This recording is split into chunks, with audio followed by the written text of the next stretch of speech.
Desde aquele dia que se pode chamar de sua conversação, Amália ocupou-se com a casa vizinha, que dantes não lhe merecia a menor atenção.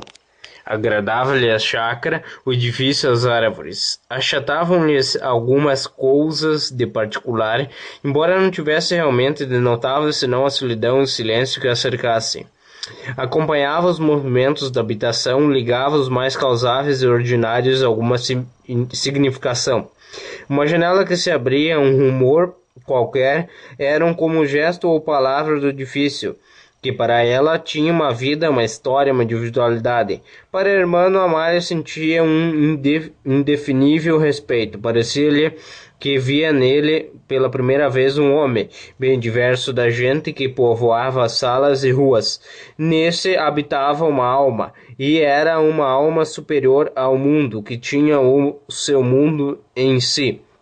Ela que, dias antes, ria-se do espiritualismo de Henrique Teixeira, a propósito do amigo, elevou-se depois uma ideologia ainda mais abstrata e achava simples, naturais, evidentes os fatos de sua imaginação fantasiava. Julgar o princípio de uma demência essa ilusão que a vivia irmão. Entretanto, que exagerava agora aquele fenômeno moral e atribuía uma intenção misteriosa aos menores incidentes, porque Amália, porém, mais se interessava era pela pessoa que já não existia, pela mulher que a irmã amava. Ela a considerava já como uma irmã sua, evocava a sua imagem, falava-lhe e ficava contente de vê-la feliz por ter inspirado ao marido aquele amor indelével. Avivia-lhe o pensar de não a ter conhecido e de não lembrar-se de suas feições. Desejava tanto contemplar a beleza, ainda que fosse de memória. Hermano possuía necessariamente um retrato fiel de sua Julieta, que não daria ela para ver, que não daria ela para vê-lo? Essa mulher que lhe havia merecido um amor tão puro, completamente desprendido dos interesses e misérias sociais, que expressão de encantamento especial, que magia celeste possuía sua beleza? Às vezes Amália tinha uma vaga reminiscência da altura deslumbrante de sua tez, do brilho sereno dos olhos, da suave inflexão do talhe. Insensivelmente comparava-se a este modelo e sorria-se com desvanecimento, porque achava entre si uns traços de semelhança. A sociedade começou a mostrar-se a moça por um novo aspecto. As futilidades brilhantes que dantes alegravam e que ela chamava as flores da vida tornaram-se para o espírito mais calmo flores do vento, rosas efêmeras e sem perfumes.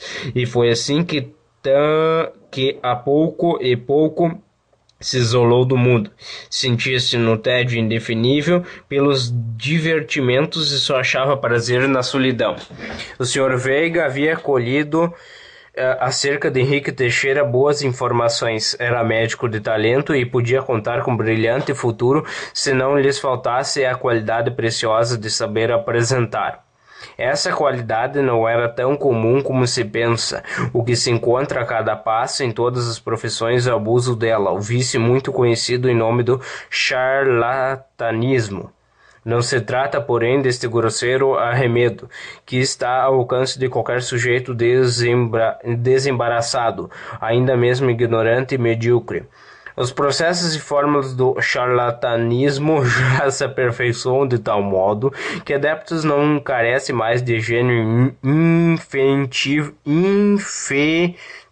tudo está feio, desde o anúncio até a celebridade artificial. Aquele que precisa ter petrecho completo, médico, advogado, artista, não tem mais do que pagar. O que falta a Henrique Teixeira não era, pois, essa fanqueira. Ou seja, o mesmo que fanqueira, trabalho grosseiro, mal acabado. seu caráter não se expressava. Era assim a verdadeira e fina arte social que ensina o homem pôr em relevo o seu merecimento e atenuar os seus defeitos sem hipocrisia, unicamente pela simples reserva de discriminação. Os painéis dos melhores mestres carecem de uma posição favorável que para mostrarem todas as suas belezas colocados contra a luz ou de esguela. Desmereço completamente e confunde-se com qualquer pintura. Assim são os homens da sociedade, atitude é tudo, quase sempre decide de uma carreira. O Sr. Vega era homem prático e muito conhecedor do seu mundo. Apreciou, pois, no justo valor a observação do amigo que prestava esta informação, mas também sabia ele que a riqueza supre perfeitamente a sociedade, a virtude, o talento, o saber e até a afeição. O marido da Amália, com 200 contos de rei de dote e o dobro em perspectiva, não precisava de se apresentar se estar apresentado pela fortuna. Tinha um pedestral todos os que haviam de ver. Nenhuma necessidade teria ele de insinuar-se, de agradar por suas maneiras, quando podia impor-se. Que melhor anúncio e mais pomposo elogio do que lido carotinho pela formosura parelha dos cavalos do cabo e percorrer as ruas da cidade e exercitar a sua atenção pública? Em conclusão, o Sr. Veiga calculou que o Dr. Henrique Teixeira lhe convinha para genro, especialmente pela circunstância muito importante de mostrar a Amália, por ele, uma inclinação decidida. Depois da noite da apresentação, o médico fizera à família a visita do rigor, e nessa ocasião ainda Amália a acolhera com maior afabilidade, insistindo para que não faltasse às partidas. Além disso, Dona Felícia, que incumbira de sondar as disposições da filha, não teve necessidade de uso de sua diplomacia. A moça, espontaneamente e sem reticências, manifestou-se a impressão agradável do que o médico deixara em seu ânimo. À vista disso, não se resta senão estabular uma negociação que o Sr. Veiga queira terminar logo e pronto com a decisão que punha em suas transações.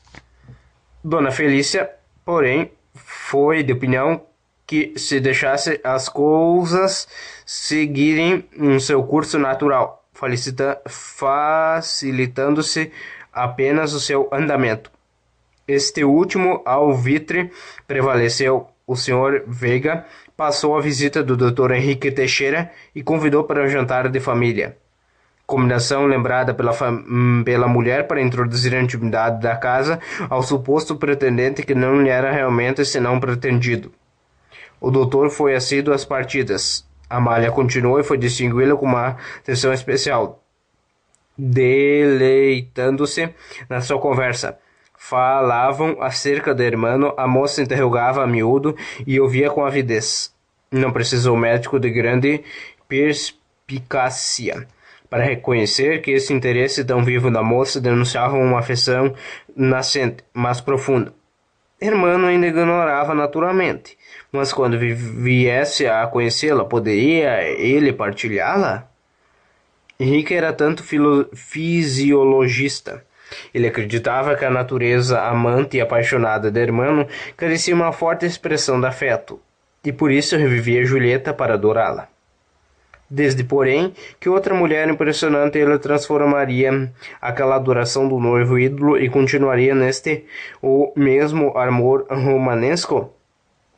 Que mulher estava mais nas condições de causar essa impressão viva de que Amália, cuja beleza luminosa e esplêndida raivava dentro da alma como a aurora do amor?